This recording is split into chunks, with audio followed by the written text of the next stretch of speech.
bem-vinda ao nosso 5º episódio do Imobcast. E hoje nós temos um convidado muito especial. Mais do que especial. É isso aí, estamos aqui com Léo Lobo.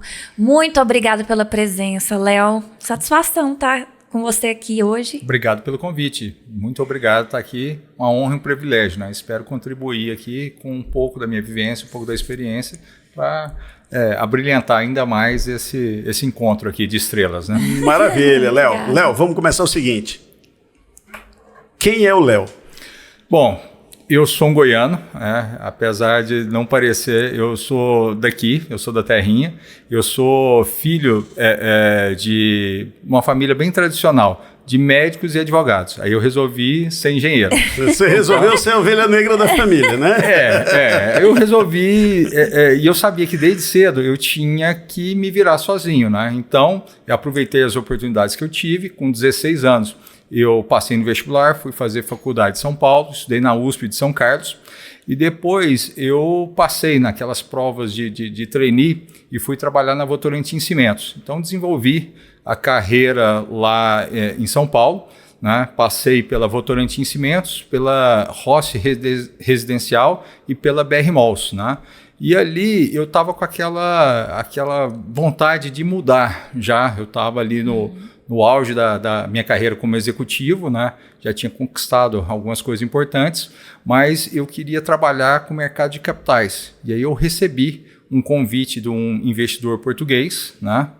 Que ele tinha vendido uma empresa lá em Portugal e ele queria montar alguma coisa aqui no Brasil. E aí, para trazer esse dinheiro, a gente desenvolveu, eu participei da estruturação do Europar, que é um dos primeiros fundos imobiliários no Brasil. Hoje tem mais de 400 fundos, tem 20 bi sob gestão, mas naquela época era um dos primeiros que teve aqui, a gente teve uma participação. Muito e aí bom. Que eu larguei a parte técnica, né, e fui para a área de capitais que eu queria, né. Depois eu tive condição de rodar o mundo, resolver alguns problemas para esse investidor, então tive passagens pelos Estados Unidos, pela Europa, e por minha conta, passei um tempo na África e no Oriente Médio. Então, hoje eu tenho empresa aberta em Oman, uma empresa de commodities. Depois vamos falar mais sobre Oman, que eu falei a Suíça do mundo árabe. Exatamente. Né? E acabei voltando aqui para Goiás, porque acho que aqui a gente acaba sendo mais relevante. Né? Então, o que eu vim do mundo, trouxe aqui para Goiás. Hoje eu sou sócio da Leão Capital, que é uma boutique de investimentos. Né? Na falta de um nome melhor, é como se fosse uma imobiliária de dinheiro. Então, você quer uma casa, você quer comprar um terreno, uma fazenda, eu vendo. Não necessariamente os imóveis são meus. Então, eu tenho meus fornecedores de crédito. Né? Eu trabalho com o mercado de capitais, então eu não tenho dinheiro de banco, eu tenho dinheiro de investidores profissionais. Então, Léo saiu de Goiás, foi para São Paulo, Grupo Votorantim, uma cultura do Grupo Antônio Emílio de Moraes. Eu tive oportunidades de ter algumas histórias muito próximo dele. Com o doutor Antônio. Né? Então, depois foi para o segmento de imobiliário, de incorporação. Né? Duas grandes referências. A Rossi Residencial, na época, era uma das maiores construtoras do Brasil. Eles que desenvolveram o Plano 100, que é a venda de imóveis financiados. E depois eles criaram um braço imobiliário só para shoppings, né? 5R. Sim, 5R, doutor Edmundo Rossi. Né? E eu fui trabalhar com um shopping center numa empresa do grupo GP. Então, a BR Malls, né, foi uma criação do Carlos Medeiros, né, até tem algumas referências sobre o Carlos no livro lá do Sonho Grande. Entendi. Foi escrito pelo Lehman e tudo mais. Então, eu aproveitei as chances que a vida me deu. Né? E você, com base nisso, você foi para Portugal estruturar um fundo... eles venderam a empresa lá em Portugal e estruturou o fundo para trazer o capital para cá. Foi. E o fundo imobiliário. Fundo imobiliário, né? Bacana. Então, sabendo as conexões. Eu estou fazendo as conexões aqui com a minha área, tá? Que é a área imobiliária, tá? É isso. Então, assim, o mundo passa pelo imobiliário. Eu acho que eu consegui fazer essa migração para o mercado de capitais porque eu entendi o mercado imobiliário, né? Então, na época que eu trabalhei na Rossi, lá em São Paulo, a gente era caçador de terrenos. né? Então, foi uma época ali fantástica, né? Que foi antes de 2008, então não tinha aquela crise do subprime. Tudo estava decolando. Dá uma direitinho, visão de mercado, né? Né? Gigantesca, né? E você está numa empresa que tinha acabado de abrir o capital. Então, a Rossi, na época, ela tinha feito o IPO a 6,20, né, o preço de ação, e ela chegou a ser cotada na Ibovespa, a R$42. Nossa! Né? Então, foi uma experiência muito, muito bacana. Muito E bom, eu lembro claramente quando a Rossi foi às compras no Brasil inteiro, né? Sim, eu participei da estruturação da Rossi na hora de saber quais praças ela entrava. Né? Então, eu trabalhei no conselho, tinha o Dr. João, Dr. Edmundo Rossi, o presidente era o Heitor Cantergiani, que é uma fera, de longe, um dos melhores executivos que eu já tive a oportunidade de trabalhar.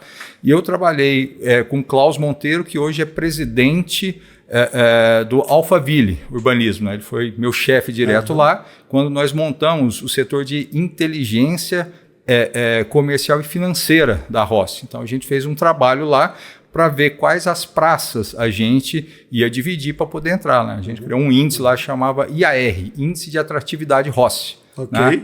E ali a gente viu que tinha oportunidades em 76 cidades. E a Rossi meio que se lançou Olha aqui. Brasil afora. Né? Muito bom. E estruturar isso do ponto de vista de que uma empresa faz um IPO. Tá com caixa cheio. Alto, elevado. Tá com caixa cheio. Tá certo?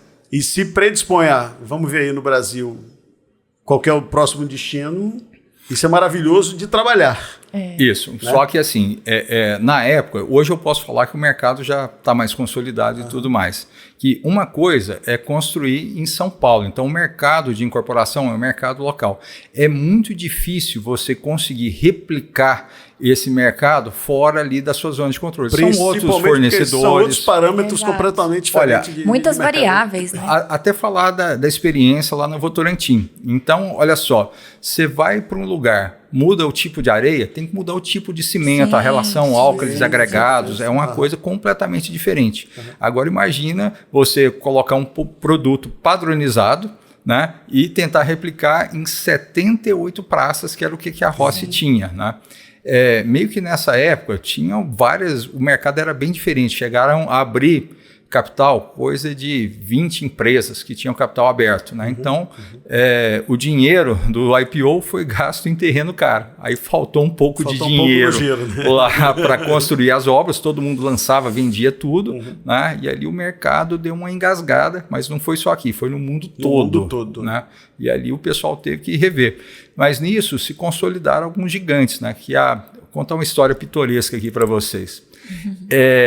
Eu estava participando de um comitê imobiliário lá na Rossi, quando chegou uma pessoa falando que tinha uma empresa ali que estava precisando de 30 milhões de reais para fazer do segmento popular. Na época tinha tenda, tinha outras empresas que hoje nem existem mais, né?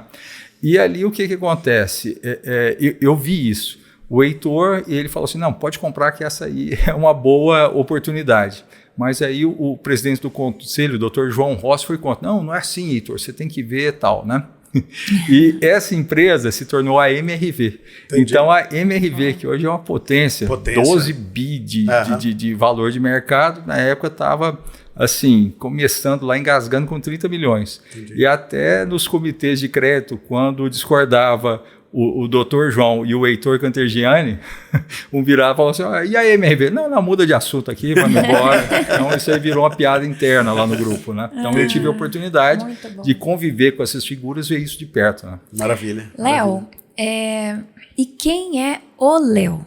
A gente já tivemos um panorama do Léo profissional, agora do Léo homem, humano. Léo, tem um negócio que eu vi em uma das entrevistas que eu achei maravilhoso, que é o seguinte.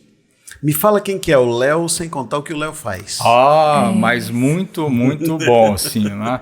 Então, o que eu me considero? Eu sou um líder temente a Deus que está buscando desenvolver o seu potencial com sabedoria e fé.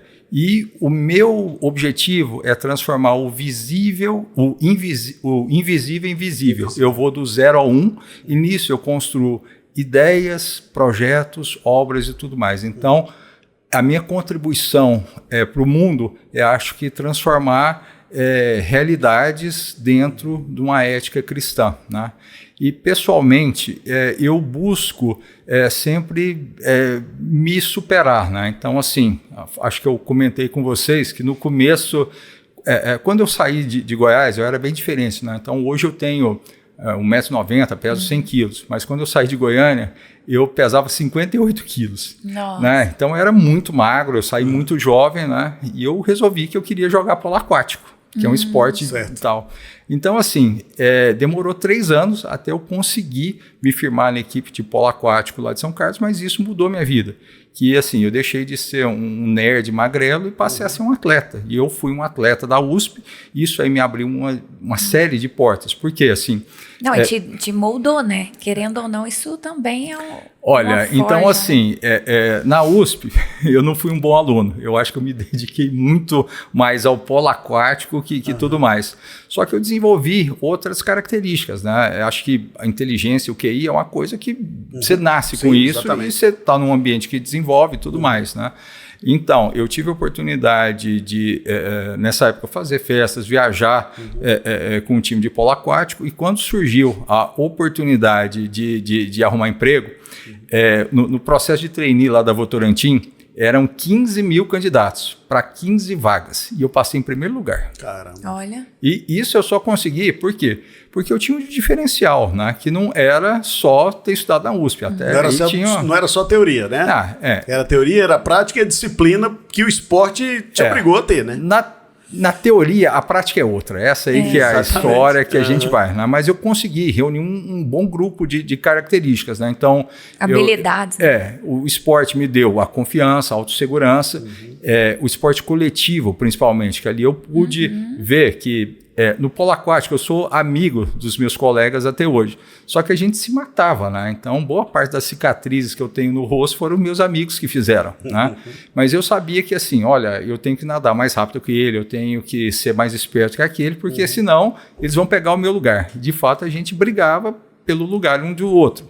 Quando isso aconteceu, foi muito bom, porque eu me descobri em São Paulo e em São Carlos, né? Então, quando eu era só aqui de Goiânia, eu era um nerd. Só que aí eu descobri que eu era um atleta, eu descobri que eu era um engenheiro, eu descobri que eu era empresário. Líder. Então começou a gente vai vendo essa história. E agora, na volta aqui para Goiás, eu acho que essas habilidades tomaram um outro patamar. Então, assim, outra coisa que acho que eu não falei para vocês, eu saí candidato a deputado estadual na última eleição. Então, recebi um convite do clube de engenharia, né? E eu fui candidato de classe. Então, poucos meses depois, os caras falaram assim, não, precisa de um engenheiro aqui para ser candidato, vai você. Então, eu tive essa passagem pela política ali, foi uma coisa que me abriu muito a cabeça. Até o pessoal lá de São Paulo falou assim, Léo, mas você está louco, você vai ser uma pessoa politicamente exposta e a sua carreira e tudo mais. Mas eu vi uma diferença básica entre São Paulo e Goiás, porque em São Paulo, embora todo mundo conviva na mesma região ali, então você tem os empresários, os investidores que aqui ainda não existem, né? Então é uma coisa que a gente está tentando mudar. Os herdeiros e o pessoal que trabalha, todos convivem juntos, mas eles não se misturam.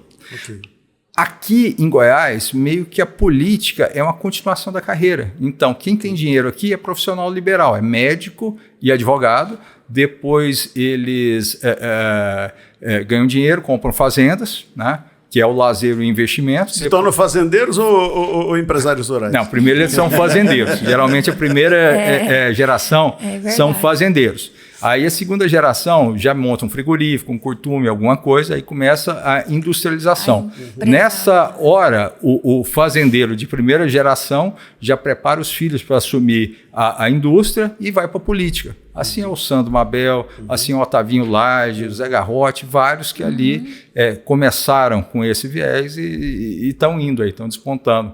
E Goiás tem colocado bons líderes ali, acho que... E como foi essa experiência da campanha política? Conta um pouquinho pra gente. Aprendi muito. Ser bem sincero que assim, eu sempre tive um viés na minha vida que eu sempre troquei tudo que eu sabia por aquilo que eu não sabia. Porque quando você abraça o que você não sabe, você aprende mais e sobre você mesmo, né? Então, assim, Quanto você vê de você mesmo. É um exercício maravilhoso, né? E é um exercício do ego, de tudo, que você tem que se abandonar. De limitação, Porque assim, eu quando era adolescente, eu era travado. De repente, eu peguei e virei político, tinha que discursar toda hora, falar para todo mundo, né? Então, eu visitei várias realidades, visitei comunidades, né? E ali eu vi alguma coisa que eu faço até hoje. Por quê? Em algumas escolas que a gente ia fazer palestras e tudo mais, eu via que as pessoas elas tinham um viés ali que era muito voltado a essa alienação cultural, né? Então, todo lugar tinha uma pessoa para ensinar o contra, né? Contra a família e tudo mais. E eu vi que a gente precisava ter uma atuação. Foi onde que eu comecei a desenvolver trabalhos voluntários e eu desenvolvo algumas ações sociais até hoje, né? Meio que conheci alguns amigos e frequentava comunidades como frequento até agora. E ano passado, numa dessas visitas, eu cometi uma gafe, você acredita? Eu fui visitar... Somos seres humanos, pô. Mas olha, eu acho que eu consegui reverter esse quadro. A tempo. Mas tive algumas penalidades que eu tive que fazer. Eu fui visitar a casa de umas pessoas numa comunidade carente aqui em Aparecida de Goiânia, o Alto da Boa Vista, que foi formada ali na pandemia, meio que todo mundo não tinha lugar, eles colocavam lá, e é um lugar assim, que é entre o presídio e entre o lixão. Então tinha várias famílias que estavam morando lá em condições que... Subhumanas. Então, tipo passagem pela África, e tão ruim ou pior quanto a África, né? Então, sem esgoto, assim, um negócio terrível, né? E ali, visitando algumas casas, eu via que a gente doava material de construção e as pessoas iam construir. No afã de construir, em vez de colocar os tijolos juntos e colocar aço ou ferro para reforçar a estrutura, eles colocaram aqueles gravetinhos de árvore. Não. E eu pegava e falava assim, gente, mas para que vai colocar isso aqui? Vai piorar, é matéria orgânica, vai ficar ruim. Eu falei, não, que a gente faz isso para ficar bom aqui e tudo mais. Eu falava assim, não, gente, derruba isso aí. Quando eu falei que derruba, nossa arrumou uma briga. Arrumei uma briga, né? E aí, a minha amiga que cuidava dessa comunidade, a Bárbara, né? Aliás, mandar um abraço aí, pessoal de Mãos Dadas, um pessoal que me ajudou muito sempre ali. Esse pessoal do terceiro setor, eles trabalham muito e muitas das vezes não são reconhecidos. Justamente. Né? Fazer esse reconhecimento aqui que você está fazendo a Bárbara... A ela, nossa consideração. Bárbara, minha amiga de infância ali, que a vida pegou, me reaproximou, né? Então, é uma pessoa que eu tenho um carinho muito grande. Mas a Bárbara... Da nossa época de escola? Sim, lá do Disciplina, lá da T1. Então, o que acontece? A Bárbara falou assim, Léo, não fala isso não, esse pessoal aqui gerou fala assim, Bárbara, mas às vezes não podem construir assim. Aí, o que eu fiz? Eu me juntei com alguns amigos lá do clube de engenharia e falei o seguinte, pessoal... Vamos fazer o seguinte, né? Vamos continuar arrumando material de construção, mas vamos falar para o cara como construir, como vamos levantar. Dar esse apoio também no serviço. Como fazer essa parede e tudo mais.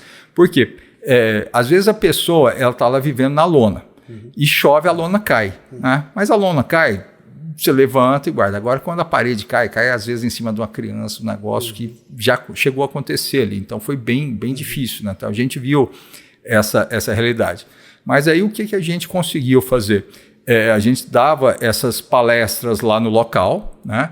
E eu consegui um convênio com o SESI de Aparecida. Então, o SESI, ele cadastrou todo mundo lá e a gente emitia um certificado. Então, a gente dava o material... explicava como que construía, a pessoa frequentava as aulas e recebeu um certificado profissionalizante. Então, e fizemos a formatura desse pessoal em dezembro do ano passado no Clube de Engenharia e foi uma festa super bacana lá, o pessoal do SESI estava presente. Legal. E consegui uma parceria com o Sinduscom. Maravilha. Então, esse certificado foi colocado no banco de currículos, né, do Sinduscom para não só... fazer, mas dar emprego, né? Que acho que o emprego é a melhor solução que tem. Sim. E esse projeto se tornou um projeto oficial do Clube de Engenharia, se chama Mão na Massa. Olha, então, o projeto Mão na Massa está operando lá, e esse ano tivemos mais uma rodada, que recebemos um patrocínio da Lustol, das tintas Lustol, e esse pessoal foi lá e fez uma oficina. Então, eles já conseguiram agregar ao seu currículo essa parte de pintura marmorizada, que tem um alto valor de mercado, e cimento queimado, que a gente está vendo essas estruturas em conjunto com o Clube de Engenharia, com o SESI e com o Sinduscom, e buscamos mais parceiros, né, para continuar com essa doação de material. Aqui, o projeto Mão na Massa. Muito bom.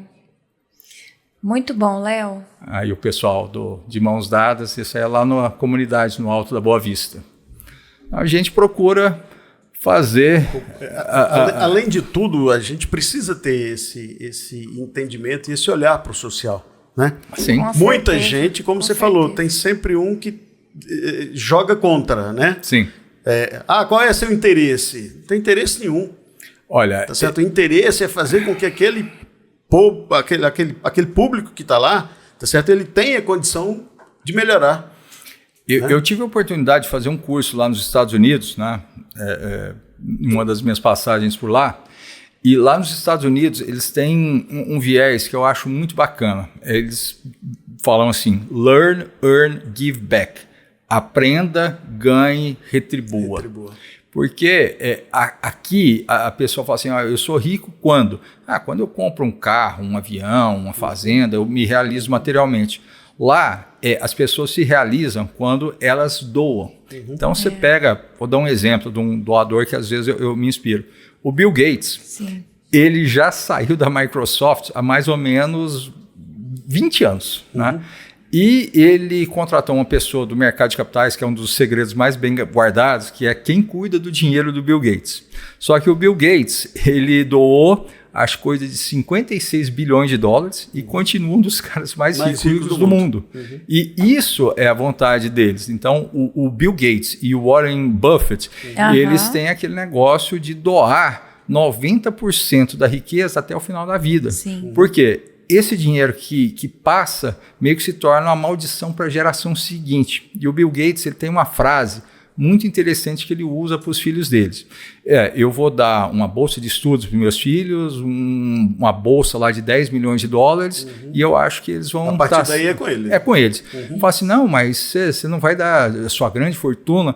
E o que o Bill Gates falou? Eu quero dinheiro, eu quero que meus filhos tenham dinheiro para que eles façam qualquer coisa que eles quiserem da vida. Mas eu não quero dar dinheiro para eles não terem que fazer nada da vida. Então é uma cultura diferente, né? Uma cultura diferente. A gente vê, de vez em quando, a gente tá vendo alguns vídeos, e aí passa, por exemplo, vídeos de faculdades americanas, em que o aluno, obviamente, ele entra na faculdade e sai devendo, né? Então, quando ele chega na formatura, alguém fala, tá perdoada a dívida de todo mundo porque o fulano de tal pagou a conta de todos. Então, é aquela euforia, né? Euforia, né? Você vê até o George Paul Lehmann, que ele estudou em Harvard, né? E ele teve um sucesso maciço. E o que ele fez depois que ele se consolidou? Ele criou a Fundação Estudar. E o que ele faz? Ele dá essas bolsas de estudo para fazer.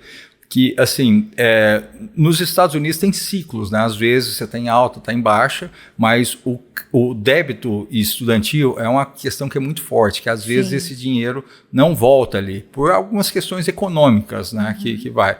Mas o que eu vejo? Os meus amigos que fizeram MBA fora, que tiveram essa experiência, alguns passaram maus bocados, mas nenhum nunca se arrependeu.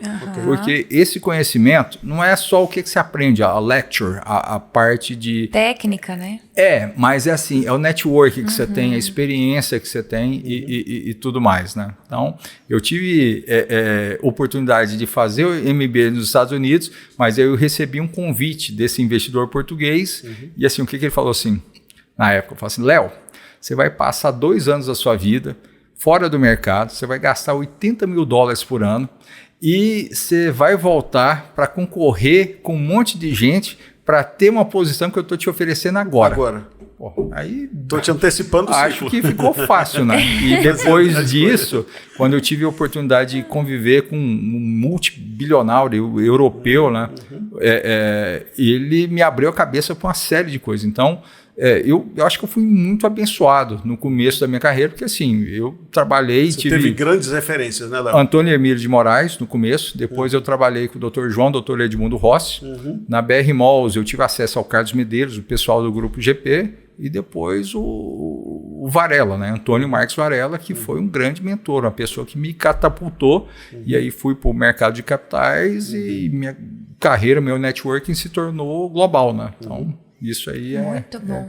Maravilha. A gente deu a oportunidade de ir para a África, fala um pouquinho dessa experiência da África, e depois nós vamos falar do Oriente Médio. Isso. Então, eu conheci, quando eu estava em Paris, conheci o meu sócio, o Mansour Badra Drame. O pai dele foi governador de Dakar, no Senegal, né? E no Senegal, a família é muito forte ali, né? Então, a África no todo, você tem, assim, o pessoal que é de uma, não vou dizer casta, que casta na Índia, né? Mas no nível mais alto, eles dominam ali. Depois, o pai do Mansour foi embaixador quase que na Europa toda, né? Então, o Mansour, que é um muçulmano, 2 metros de altura, foi jogador de futebol profissional também, jogou primeira divisão do campeonato francês, no Toulouse, e depois a gente conseguiu começar algumas coisas de commodities, né? Então a gente fez algumas experiências com comércio de commodities para o Senegal e para a Costa do Marfim.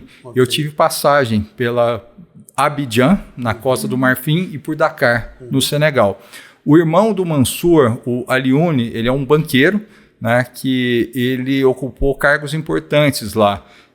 Tem o BNDES da África, que chama UBA, União de Bancos Africanos, e ele hoje está no Ecobank, que seria como se fosse o Itaú lá da África, né?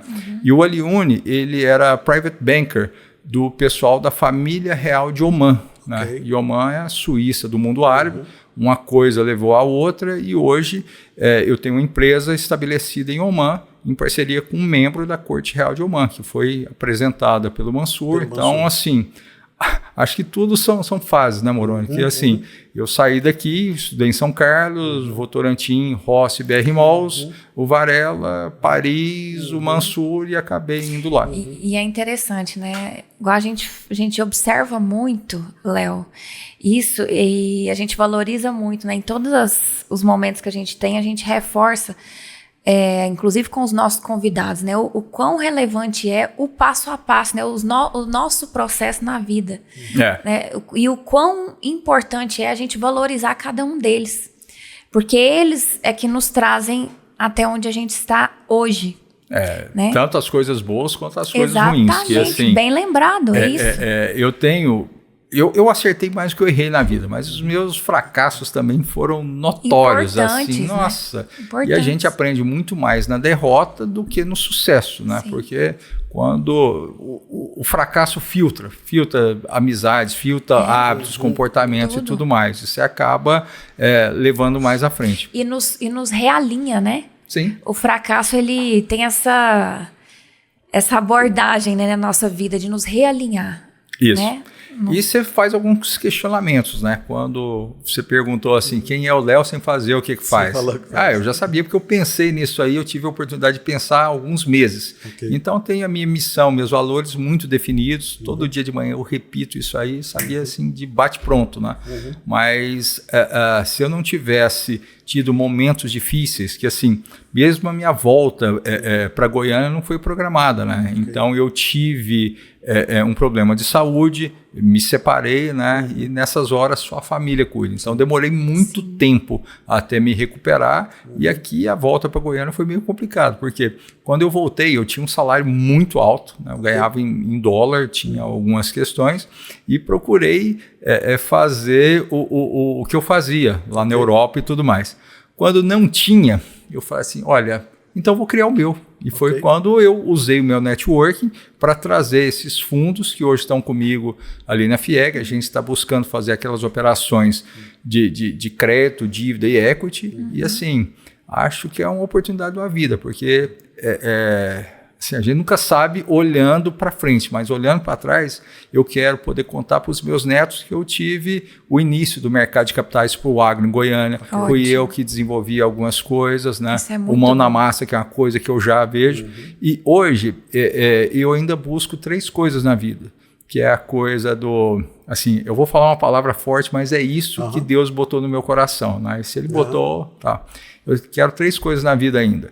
Eu quero um império, eu quero um legado e eu quero uma família. Okay. Né? Então é isso que eu tenho procurado, é isso que me motiva quando eu acordo todo dia às 4 da manhã para orar, para poder malhar. Eu tenho uma outra coisa que, assim, eu não consigo ficar quieto. Eu joguei polo aquático muito tempo e durante esse período que eu estava doente aqui em Goiânia, eu sonhava em ter a vida que eu tenho hoje. E uma das minhas metas pessoais é uma meta física. Então eu quero fazer a travessia do Estreito de Gibraltar. Eu quero ir nadando da África para a Europa. Né? Maravilha. Então eu já fiz a inscrição, só que tem uma fila de espera de 3 anos. Eu já treino há 1 ano e meio, todo dia, eu treino pelo menos 4 vezes por semana lá no clube. São quantos quilômetros, Léo? São 15 quilômetros. 15 quilômetros. Mas em mar aberto, é um negócio que é bem difícil, bem desafiador. Né? E eu já tive... É tipo a travessia do Canal da Mancha lá ou do Canal da Mancha mais desafiador? Não, do Canal da Mancha Gibraltar. é mais desafiador. Né? Da Mancha mais desafiador. Mas assim... A distância é maior também um pouquinho. 42 quilômetros. Tá? Mas aí o que eu falo? Até tudo são histórias. Né? Quando eu tiver meus 80 anos, eu espero estar com meus netos, com os meus filhos ali. E contar essa história, né? Igual eu estou contando a história aqui, eu espero que esse vídeo passe para a próxima... Eternize. Eu tenho uma brincadeira, Léo, que eu faço muito aqui, todo mundo conhece esse bordão meu, que é assim, conta sua história. Encontro com alguém, eu não falo bom dia, boa tarde, conta sua história. Conta a sua história. Conta sua história. É importante ter histórias para contar. Ter história para contar. Exatamente. A gente precisa fazer a história, tá certo? Para depois a gente ter que contar essa história. Mas assim, você usou um termo importante. Não é você viver a história, você fazer a história. Você ser protagonista da próxima vida. Eu não posso esperar não se vitimizar e tudo mais. Exatamente. Contar a história da minha vida. Qual foi a história da vida dele? Nenhuma, não. O cara, por aqui. O cara saiu do Piauí, foi para Recife, saiu do Piauí, você tem uma história bem interessante. Não sei o que, e agora já está não sei onde. Você entendeu? É lógico. Então o que eu penso assim, quando eu tiver que contar a história da minha vida, eu saí da França, fui para Inglaterra. Meio que ter o túnel lá é fácil, né? Agora sair da África e fui para a Europa, né? Exatamente, eu saí da Europa e fui para a Europa também. É a história do contexto. Eu vou sair de um continente para chegar em outro, né? Então é muito do storytelling. Isso aí você já está treinando para isso já. Diariamente. Diariamente, já há mais de 1 ano. Mais de um então ano. É a muito coisa bom. que a gente faz. Eu tive na Arábia recentemente, fiz uma travessia lá, 5 quilômetros no mar, nunca tinha feito, então foi bem desafiador. E aqui em Goiás, Goiás não, no Tocantins, eu me propus um desafio, né? Então eu atravessei o Lago de Palmas lá, né? Então 8K, né? E assim, eu nunca tinha nadado fora da piscina. Tive um desafio lá de um amigo, que é o sócio Thiago Dourado, que é lá de Palmas, que foi secretário da agricultura lá de Palmas, pilotou o barco, ficou comigo 3 horas e 30, né? Então é sempre bom ter esses parceiros que te incentivam e te desafiam. Acreditam nisso, né? E se der certo, aliás, dando certo essa história do mercado de capitais aqui em Goiás, o meu sócio lá em Palmas é o Thiago e a gente vai ter muito sucesso nisso aí também, né? Bom. Por quê? O mercado de capitais, até 2021, ele não tinha como financiar o agro, né? Agora entrando na parte ali. Então, assim como teve os fundos imobiliários ali 2008, 2010, os fiagros que entraram agora abriram uma porta gigantesca para o mundo inteiro colocar dinheiro aqui no agro do centro-norte brasileiro. E como Tocantins, Piauí, Maranhão, você é do Piauí, está aqui, você sabe que Goiás acaba sendo uma referência para esse pessoal todo, né? Então a gente está buscando aqui inovação e influenciar como um todo o Centro-Norte e deixar esse dinheiro chegar aqui. Regiãozinha do Matopiba. Matopiba, sim. Isso aí. O pessoal da FIEG, agora, eles me indicaram, eu fiz ano passado a Feira do Empreendedor do Sebrae em Amazonas e eu devo fazer uma rodada de palestras explicando do mercado de capitais no Matopiba fora, né? Então, estou com uns amigos ali da Sebrae, o Antônio Carlos, o Gouveia, né, que tem me ajudado muito nessa questão. Então, hoje o desafio do Léo é consolidar o mercado de capitais no Centro-Norte, estabelecer uma rota comercial comum, gerar empresas, negócios que gerem prosperidade sustentável, né? Que isso seja um legado né? E que eu possa ainda desfrutar disso com meus filhos, com meus netos. Abrindo Muito portas bom. do nosso estado, do nosso país, no sentido do Oriente Médio. Olha, falar uma coisa aqui, que eu ouvi essa história quando eu estava lá em Omã, né? Então, assim, diferente do que a gente pensa, Omã, eles têm uma ligação forte com o Brasil. Ok. Por quê? Porque eles foram colonizados por Portugal, né? Os portugueses estiveram lá por 200 anos, depois eles espantaram os portugueses e invadiram Portugal. Então, eles conhecem muito da nossa cultura. E o Vasco da Gama, quando ele saiu de Portugal, veio no Brasil, ele parou em Omã, fundou a capital deles, que se chama Mascate. Né? E depois o omanense ensinou para ele o caminho das Índias. Entendi. Então, eles acompanham já a nossa história, a nossa trajetória há algumas centenas de anos. Né? Então, de certa forma, as histórias estão interligadas. né? Então, até quando eu conheci o pessoal lá de Omã, eles perguntaram, quem que é seu avô? Aí fiquei 2 dias falando de quem era o meu avô. Eu falei assim, e agora podemos falar de negócio? Não, agora conta o seu avô por parte de mãe, quem era? E eles conheciam as referências que tinham de Espanha e de Portugal, porque você sabe que assim, a minha família aqui em Goiás é uma família bem tradicional e a gente tem um contato, assim, um parentesco distante, mas uma relação mais próxima, né, com os Caiado. Né? Então, o Ronaldo e o meu pai sempre foram amigos, né, e a gente tem um parentesco distante. Não, mas isso aí a gente fala num outro momento, né? Mas aí eles buscam essa referência. Eles buscam essa referência, porque a cultura árabe, eles têm 5.000 anos de história. E é um pessoal que inventou o comércio, a matemática. E eles são muito literais. Então, eles falaram, uma das primeiras vezes que eu estive lá, falaram assim, vem cá, vem cá, vem cá. Toda vez que chegou um sul-americano aqui, a gente ficou rico. Eu falo assim, como é que é? Você não sabe?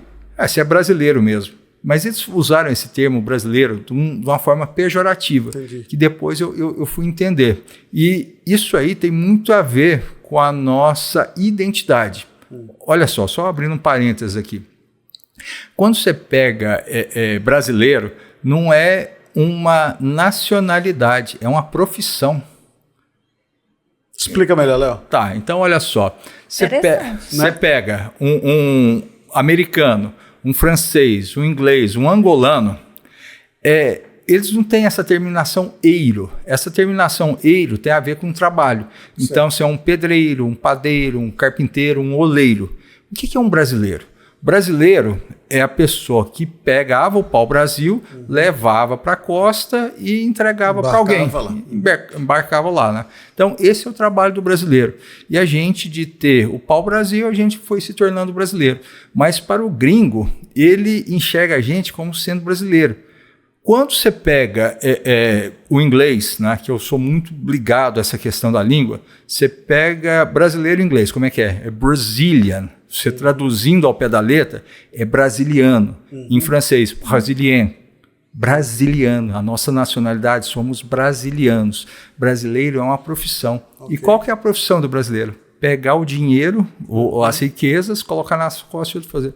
Não, Leonardo, mas isso aí acontecia 500 anos atrás, era pegar 1 quilo de ouro e entregar por causa de um pente e de um espelho. Hoje não acontece mais isso. Não, hoje é por causa de um iPhone e de uma calça jeans, né?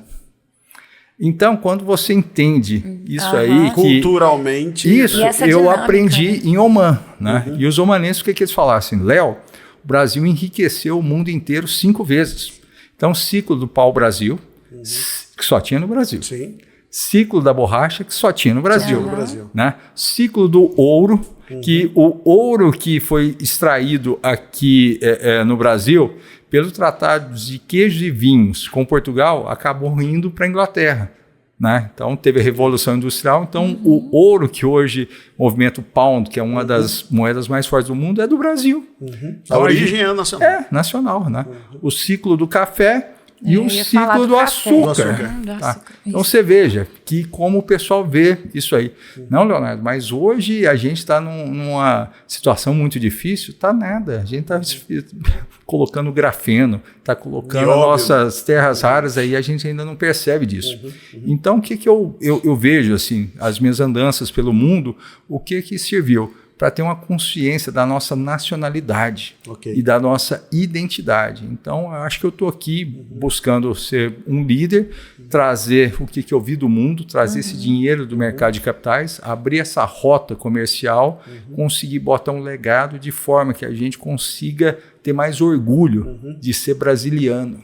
E não brasileiro. E não brasileiro. Gostei, tá? E quando eu vejo aquela música lá, eu sou brasileiro, não desisto nunca, e falo assim, deixa Vai a vida ser me brasileiro, levar, a vida Nossa. leva eu. A vida tem que ter um propósito, tem que ter uma intencionalidade, e você tem que ter a coragem de correr atrás disso aí para tornar Léo, realidade. Só fazendo um paralelo que você está falando aí.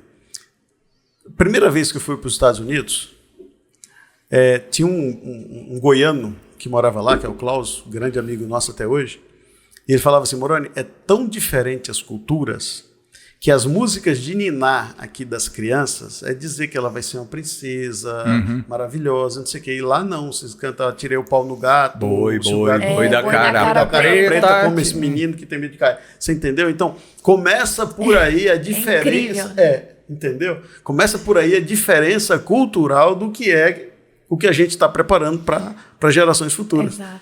Entendeu? Como a gente tá Então, a partir de formando. hoje, Léo, eu aprendi um negócio muito sério. Somos Eu brasilianos. sou brasileiro, Eu não gostei, sou tá? brasileiro. Brasileiro, assim, é um termo pejorativo, gente. Gostei, tá? É difícil falar isso, né? Mas eu só posso falar porque eu Então, sou... agora, quando eu for xingar alguém, eu vou chamar ele de brasileiro. Ô, seu brasileiro. Tinha que ser brasileiro, né? Tá, eu não estou querendo polemizar aqui, mas só para mostrar como a gente tem que prestar atenção nesses termos que são falados, né? Então, vou dar um outro caso aqui, quando fala assim, Leonardo, você é hétero? Eu falo assim, não sou hétero. Fala, então você é homo? Não, eu não sou homo. Gênero é macho e fêmea. Exatamente. E aí, quando uma pessoa se diz homo porque ela é homo, eu tenho que ser hétero, não tem nada a ver. Então é uma confusão que até recentemente o Trump, lá nos Estados Unidos, falou o seguinte, olha, essa questão do LGBTQIA+, não, ó, aqui é masculino e feminino. E é isso, diferente disso. Então... E agora a Suprema Corte inglesa também teve um julgamento interessante nesse sentido, né? Então, quando você tem que falar o óbvio, meio que eu acho que as minorias, elas têm que ser respeitadas, claro. Então, dos gays, das lésbicas, tudo, isso tem que ser respeitado, porque é uma escolha individual de cada um. Mas agora você não tem que colocar isso aí como padrão, porque, na minha opinião, não quero polemizar isso aqui, mas a família é a base da estrutura de um povo. E à medida que você vai trabalhando isso de formas que se aceita de comum dos homens, as mulheres terem a condição diferente do macho e da fêmea, isso aí tem um peso muito grande na estrutura da família e isso aí acaba enfraquecendo a sociedade. Com certeza. E eu acho que o futuro está no passado, você tem que ter o resgate dessas coisas básicas, principalmente da família. E como que é essa cultura em Oman? Apesar de ter todo esse aspecto português... Posso falar uma coisa? Como que é hoje? Eles vivem um estado de bem-estar social que contrasta demais com o Brasil. Então, a moeda deles vale 15 vezes a nossa. Então, já tem essa diferença ali que, assim, você pega... A gente fala que a moeda americana é 5 vezes, a gente acha, né? Posso falar uma coisa? Você pega uma nota de $100, eles te devolvem R$34 de Oman. Nossa. Então, nessas horas, você sente o peso da moeda e tudo mais, né? Então, tem essa questão. Em Oman, eles, até 1970, eles eram medievais. Então, era tão ruim quanto é o Iêmen hoje. Até os países têm uma questão comum. Mas um sultão, ele foi educado na Europa e conseguiu reverter, o sultão Qaboos, né? E nisso, ele trouxe a Inglaterra para tutelar o país e a Alemanha também. Então, todas as bases da economia são dos anos 80, né? Olha aí, ó. Real brasileiro, quanto que está valendo? 14,6. Então, é a Suíça do mundo árabe, né? Por quê? Eles passaram a explorar o petróleo nos anos 70, né? E ali o país foi se desenvolvendo.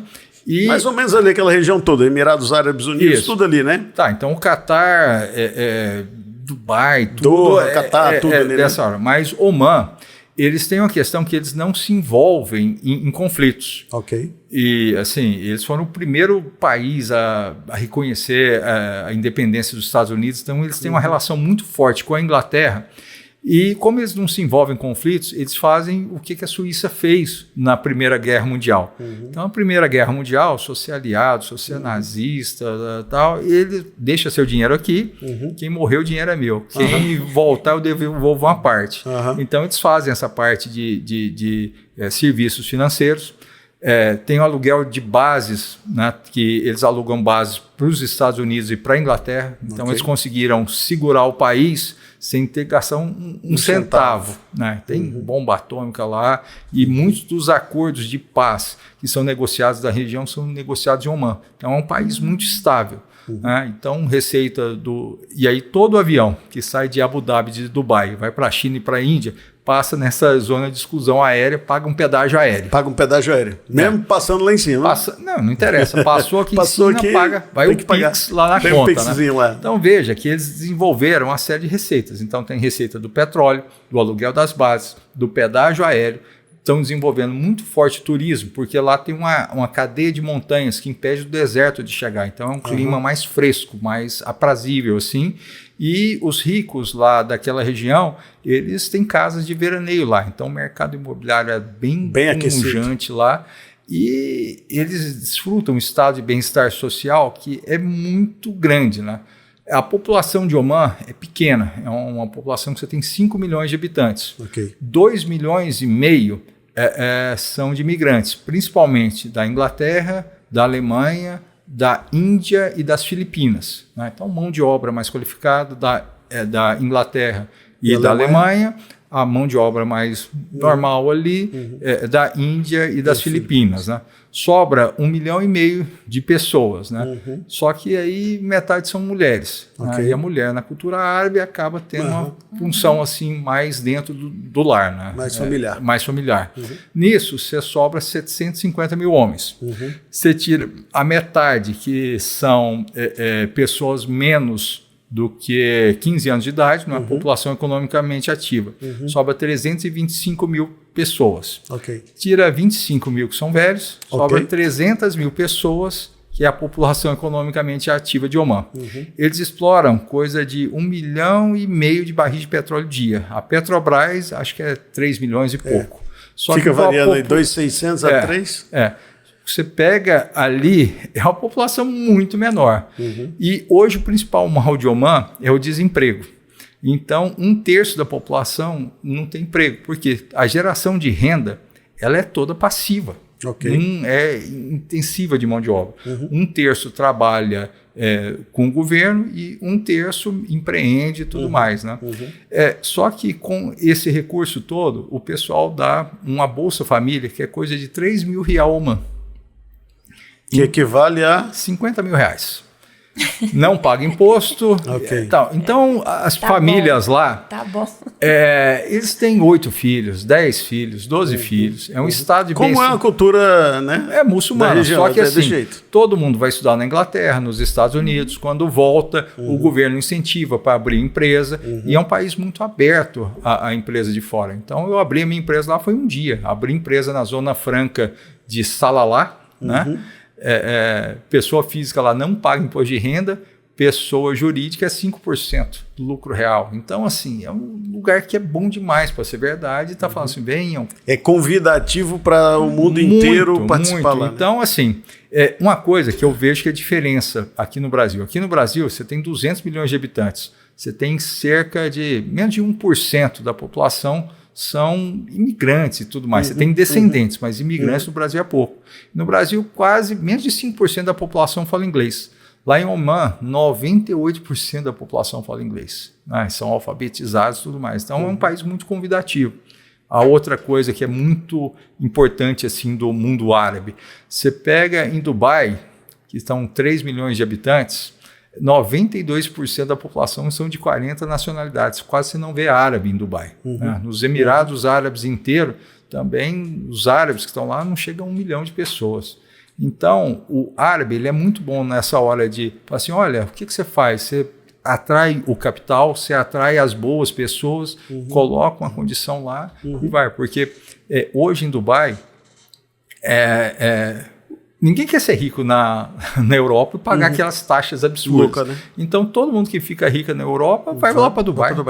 Tá? Então, são a primeira vez que a gente teve um grupo grande aqui de empresários que a gente foi conhecer a realidade do mercado imobiliário lá em Dubai, e a gente chegou com um dos representantes do Sheik lá que cuida dessa área de desenvolvimento imobiliário. Eles falaram assim: o que vocês querem fazer? Como assim? O que a gente quer fazer? Não, dependendo do que vocês querem fazer, eu vou dar para vocês uma área maior ou dar para vocês uma área menor. Dá? Como assim dá? É isso. Não, a gente vai te dar por 99 anos. Sim. Você vai construir e tal. Só temos algumas exigências. Escritórios de projetos. Tem que ser Inglaterra. Sim. Execução de obra. Aí ele põe os níveis gerenciais e depois os países que podem trazer operários. Porque já conhece a cultura aqui, não tem problema nenhum. 4 documentos, você faz o prédio. E tá tudo certo. Coisa que eu achei bem interessante. Uma loucura. Um dos momentos que eu estava prospectando obras lá em Oman, eu levei uma consultora grande, o pessoal da W Torre, o Walter Torre Engenharia. Sim. Né? Ele teve lá, chegou a abrir uma empresa com a gente, mas veio a pandemia, o dono faleceu, então foi um voo de galinha, foi e voltou. Mas eu lembro quando o executivo deles, o presidente da empresa lá, ele foi fazer uma prospecção e ele estava tentando explicar como é que funciona o 13º salário, seguro-desemprego, férias aqui. O cara simplesmente não entendeu. Falou assim, mas você paga salário? Por que você vai pagar 13? E os caras, eles não entendiam como é que funciona. Aí outra coisa que eu achei interessante, eles falando a respeito assim, não, e como é que funciona o meio ambiente aqui, essa questão do recuo, do lago? Eu falo assim, meu amigo, é deserto, o que você vai piorar? Então eles são muito Nós temos um deserto preservado. O deserto preservado, tá ali e tal, ninguém nunca mexeu. Sempre foi deserto, maravilha. O que você vai piorar? São essas andanças nossas, né? Que a gente consegue fazer o paralelo entre o que a gente tem, o que a gente não tem e o que falta para a gente chegar, né, Léo? O que eu acho interessante, que pela visão dele, nós somos ricos. Eles acham que nós somos milionários. É porque assim, Leonardo, você não está entendendo. Aqui a gente não tem solo. Não adianta a gente ficar trabalhando, porque não nasce nada. A gente não tem solo, a gente não tem sombra.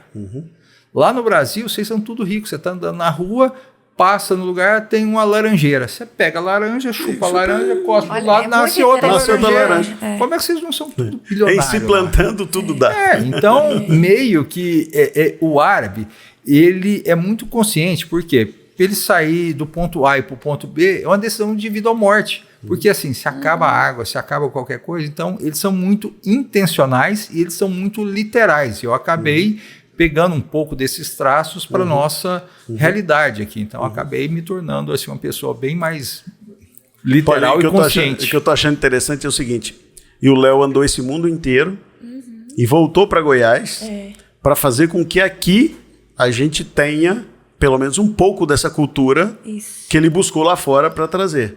Eu acho que as oportunidades, solução, né? Léo? Reinventar essas coisas. Porque assim, eu sempre traço um paralelo do Brasil com os Estados Unidos, que acho que a nossa cultura está muito mais alinhada com a americana e tudo mais. Então, nos Estados Unidos, você tem as partes que são mais ricas, mais desenvolvidas, são da costa. Então, você tem a Califórnia, na costa oeste, costa leste, você tem a Flórida e Nova York. Aí você tem o Texas, que é Goiás. Que é Goiás, né? E mais para cima você tem Chicago, né? Que Chicago é uma região diferente, que eu não vejo Chicago aqui no Brasil. Porque Chicago é uma região desenvolvida, industrializada, no meio do centro-norte americano. Então, tudo que é de commodities, né, de soja, milho, frango, tudo lá na bolsa consolida na bolsa de Chicago, né? E isso que eu acho interessante, porque Goiás tem tudo para ser a Chicago do Brasil. Por quê? Você falar que o Brasil é o celeiro do mundo, eu discordo em parte, porque é de Goiás para cima. Que tem estados ali que não tem essa tradição e tudo mais. E Goiânia tem uma função muito importante no centro-norte, Porque o pessoal do Maranhão, do Piauí, do Tocantins, da Bahia, eles vêm tratar de saúde aqui. Vêm tratar de dente, procedimentos. É uma referência. É um hub local.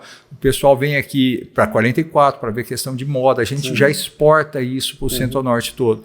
Entretenimento, né? Então os cantores sertanejos aqui, tem bares e tal. E todo mundo que tem dinheiro nessas regiões acaba tendo uma base aqui. Nosso mercado imobiliário é muito pungente, mas o dinheiro não é gerado aqui. É o dinheiro do agro do Centro-Norte todo. Do Centro-Norte que filtra para cá. E aí eu fico vendo, por que a gente tem que tirar o nosso relógio e entregar para um gringo para ele falar que horas são? Por que os nossos commodities, o preço da soja, do milho, é ditado por Chicago? Por que a gente não faz isso aqui? Então eu acho que a gente atrair o mercado de capitais e ter essas rotas comerciais, para não ficar tão dependente da China e nos Estados Unidos, que a gente tem essa dependência, eles estão entrando em guerra, lá em Oman eles estão muito abertos a receber a gente lá muito bem. É um mercado de 5 milhões de habitantes. Só que você pegar o mundo árabe inteiro, é 250 milhões com a renda muito mais alta que da Europa. Né? Então, você está no meio dessa briga de China e Estados Unidos, tem oportunidades. Tem outras rotas que a gente, não exploradas. Claro, tem oportunidades. Né? Então, a gente pode simplesmente pegar o dinheiro de fora, se organizar para fazer esse capital chegar aos produtores rurais do Centro-Norte todo, pegar esses commodities, mandar lá para o Oman, distribuir isso e ficar tranquilo, porque a placa da América do Sul, a gente ainda não tem conflito. Na Primeira e na Segunda Guerra, ninguém invadiu aqui, não teve guerra aqui. A gente tem um histórico de guerras pequenas internas, mas é um país pacífico.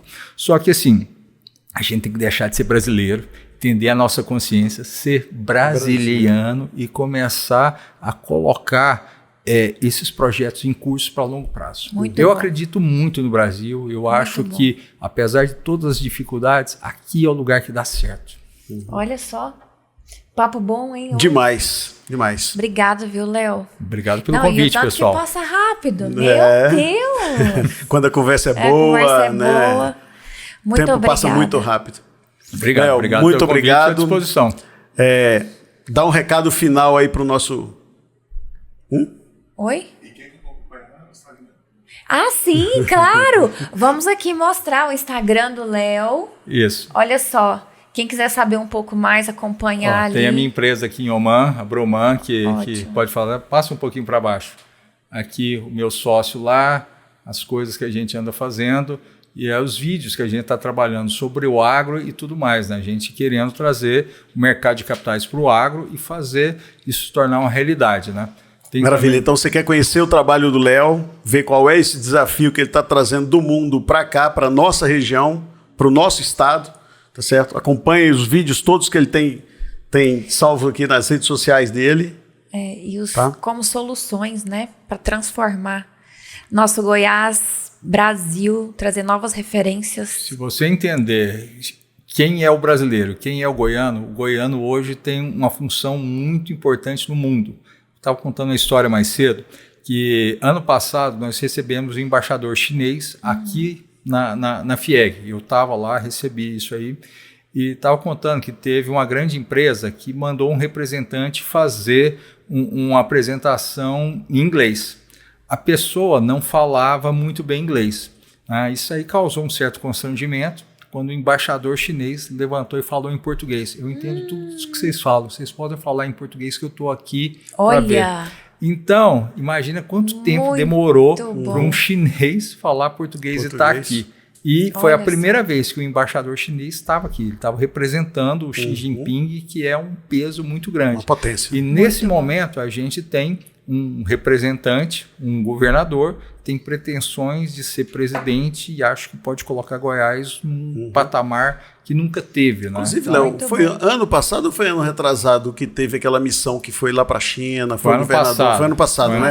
Foi o vice-governador também foi, né? O Daniel. O Daniel foi preparando, depois o Ronaldo foi. Agora o Ronaldo ele foi para a Índia também e acho que está faltando essa visita ali para a Arábia, né? Que a Arábia acho que tem muito a ver com a gente. E a gente sabe que aqui em Anápolis, nessa região, tem muito árabe aqui. Sim, é verdade. Mostra também a empresa do Léo. Leão Capital. Eles têm o meu site ali. Esse é o Instagram, né? Esse é o Instagram. Site. Ótimo. Lembrando Obrigada, que a gente tem viu, uma Herbert? filial da empresa dentro da FIEG, né? Então, tudo que é operação de crédito, dívida, equity, que precisa nas empresas ali, acaba... Coloca aqui nessa... Isso, aqui. Ah, que muito bom. Então, o Sandro me colocou lá, hoje é o nosso prefeito, né? Então a gente está buscando ali sempre fazer o maior trabalho possível e tornar o mercado de capitais aqui uma realidade. Léo, parabéns pelo que você está querendo fazer com o nosso estado, que você vai conseguir fazer com o nosso Claro estado. que vai. Não vai tentar. Ajuda de vocês. Você Claro. vai conseguir e pode contar com a ajuda nossa. Tá? Exatamente. Conto sim, pessoal, né? Então, Muito unidos a obrigada. gente vai fazendo a diferença. Foi muito bom recebê-lo aqui. A Quanta casa é informação, sua, né? a casa Quanta está à sua informação. disposição, né? Obrigado, pessoal. Muito obrigado Muito pelo carinho, obrigada, pela gentileza. viu, Léo? Obrigada mesmo e tamo junto. Vamos lá. Gostaria de deixar as últimas palavras. Quem reclama perde, quem agradece ganha. Você Gostei. acha que sua vida está difícil, olha para o lado, agradeça a Deus, porque a sua realidade é o sonho de muita gente. Muito bom. E deixa de ser brasileiro, vai ser brasiliano. É isso aí. Muito obrigada, você que esteve aqui conosco em mais esse episódio e fique ligado que logo vem aí o próximo.